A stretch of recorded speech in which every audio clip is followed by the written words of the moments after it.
कक्षा 9वीं Hindi course B के छात्र छात्राओं, मां शारदे के चरणों में देवेंद्र कुमार पांडे का नमन है। जैसा कि आप लोग को पता है कि जो हमारा प्रश्न पत्र है 80 नंबर का होगा और 4 खंडों में विभक्त होगा। आप लोग परेशान होंगे कैसे प्रश्न आएंगे, कितने नंबर के आएंगे और कितना समय देना होगा। तो ये बात मान के चलो कि जो आप लोग का जो प्रश्न पत्र होगा लेंदी होता है और समय का जो मैनेजमेंट है उसको सही ढंग से करना होगा।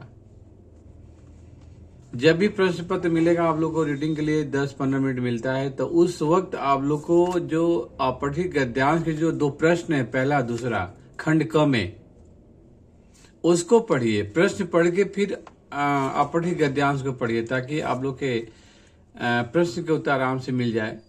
तो जैसे मान लो प्रश्न नंबर 1 है, 1 है, तो उसके जो पहला दूसरा तीसरा जो प्रश्न होता है एमसीक्यू में होता है और 4 और 5 2-2 नंबर के होते हैं, सब मिलाकर 7 नंबर का। इसी प्रकार से खंड क के दूसरा जो प्रश्न होगा उसमें भी पहला दूसरा तीसरा एमसीक्यू और 4-5 लिखना होगा, यानी 7 नंबर पहले के, 7 नंबर दूसरे के, 14 नंबर का खंड क है।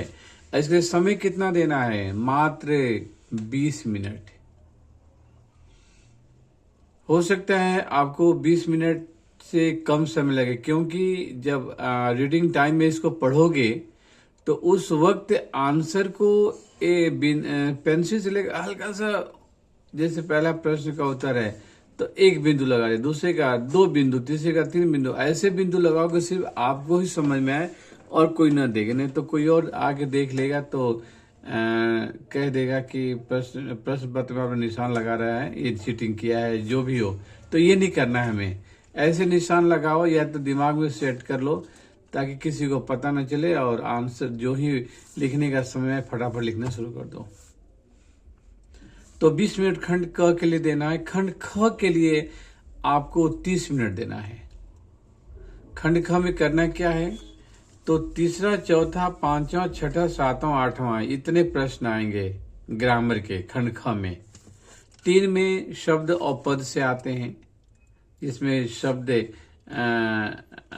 शब्द की परिभाषा क्या होती है, शब्द क्या होते हैं, पद की परिभाषा क्या होती है, पद क्या होते हैं, इनके उदाहरण क्या होते हैं। ऐसे प्रश्न को तैयार करना। जैसे मान लो राम घर जाता है, तो बताइए ये शब्द है पद है, तो कहोगे पद है। और सिर्फ राम कौमा घर कौमा जाना ऐसे शब्द होता है, तो ये हमारे शब्द होते हैं। 3 आएंगे प्रश्न, 2 करना होगा। फिर चौथे में आपका अनुस्वार अनुनासिक हो गया। अनुस्वार अनुनासिक के बारे में अच्छी तरह से जानते हैं, जिसमें अंक की मात्रा होती है, वो अनुस्वार होता है, जैसे पंख, रंग। और नासिक में चिन्ह बिंदु होता है, जैसे माँ, चांद। तो इसके आधार पर 3 प्रश्न आएंगे, सिर्फ 2 करना होगा। प्रश्न 5 में उपसर्ग और प्रत्यय 5 आएंगे, 4 करना होगा, नहीं 4 नंबर का। और इसी प्रकार से 6 प्रश्न में जब आएंगे तो हो सकता है इसके अंतर्गत आप लोग को संधि आए 3 नंबर की, फिर से विराम चिन्ह 2 नंबर का आएगा, और इसके बाद अर्थ के आधार पर वाक्य भेद, जैसे विधानवाचक, निषेधवाचक, आज्ञावाचक, ये सब है, आप लोगों को पढ़ा चुका हूं। ये आएगा 3 नंबर का।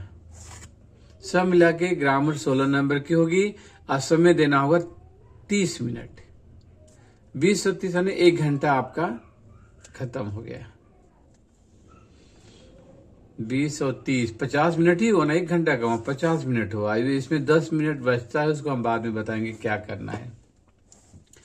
खंड ग में जब आएंगे तो खंड ग को में सबसे पहले पठित काव्यांश एमसीक्यू में 5 नंबर के आएंगे,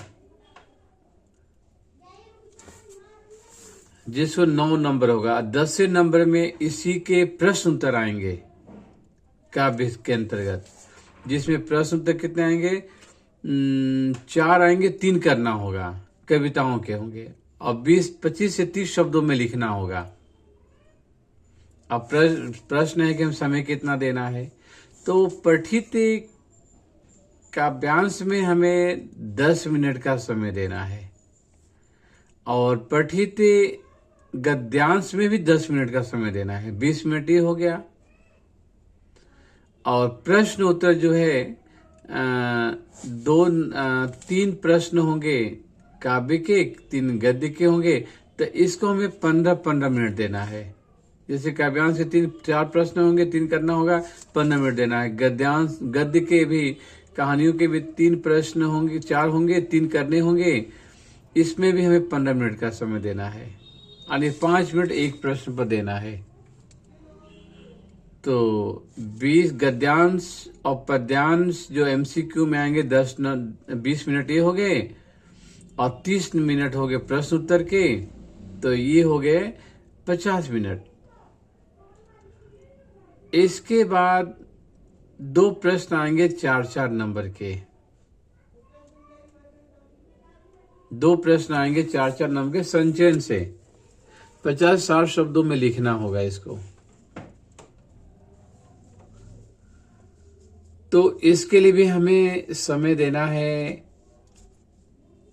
अब जैसे हम लोग ने जैसे प्रश्न उत्तर में देखा जाए, एक बार मैं और थोड़ा सा इस तरह से बता दूं कि स्पर्श जो है बहुविकल्पी जो प्रश्न आ रहे हैं पद्य गद्य के से में 5-5 मिनट देना है। 10 मिनट ही हो गया। अब 15 मिनट गद्य के क्वेश्चन आंसर, 15 मिनट पद्य के क्वेश्चन आंसर, ये 30 मिनट हो गया। 30-10-40 बचा 20 मिनट, 50-60, तो 20 मिनट हमें देना है संचयन के जो 2 प्रश्न होंगे। 10-10 मिनट देना है एक प्रश्न पर, यानी 2 प्रश्न करना होगा। इसके बाद अनुच्छेद, खंड घ में अनुच्छेद है, इसके लिए हमें 15 मिनट देना है। अनौपचारिक पत्र के लिए 15 मिनट देना है। संवाद लेखन के लिए 15 मिनट देना है। चित्र वर्णन के लिए 15 मिनट देना है। तो ये हमारा खंड घ अपने आप ही 1 घंटा का हो गया। 1 घंटे का 15 मिनट 4 चीजों में देना, तो 1 घंटा हो गया। 10 मिनट हमारा बचता है, तो 10 मिनट दोहराने का काम करेंगे। अब अच्छी तरह सुन लीजिए। खंड क 20 नंबर, खंड ख हमारा, खंड ख 30 मिनट का, 50 मिनट हो गया। खंड ग 1 घंटा का हो जाएगा, अखंड घ भी 1 घंटा का हो जाएगा, यानी 2 घंटे 50 मिनट। बचा 10 मिनट, 10 मिनट दोहराने का काम करेंगे। इस प्रकार से आप लोग प्रश्न पत्र को समय मैनेजमेंट करते करेंगे, नहीं तो पक्का यकीन के साथ करूंगा आप लोग का प्रश्न पत्र पूर्ण नहीं हो पाएगा। अच्छा, प्रश्न उत्तर अब सिलेबस के अंतर्गत जो भी हम लेसन को जो समझाया है उसको आप लोग यूट्यूब चैनल पर भी देख सकते हैं। कहेंगे तो मैं एक साथ आप लोग को व्हाट्सएप पर भी भेज सकता हूं। तो प्रश्न उत्तर लेसन को अच्छी से समझ लेंगे तो प्रश्न उत्तर लिखने में दिक्कत नहीं पड़ेगा। वो लेसन को देखो आप यूट्यूब चैनल पर जाके हमारे। इस प्रकार से करेंगे तो मुझे लगता है कि बहुत अच्छे अंक प्राप्त करेंगे और घबराने की जरूरत नहीं है। जो जो समझाया गया है उसको ध्यान से देखना है। अपठित गद्यांश जो आएंगे उसको भी ध्यान से पढ़ना और आराम से करना। फिर अगली वीडियो मिलते हैं, तब तक के लिए जय हिंद, जय भारत।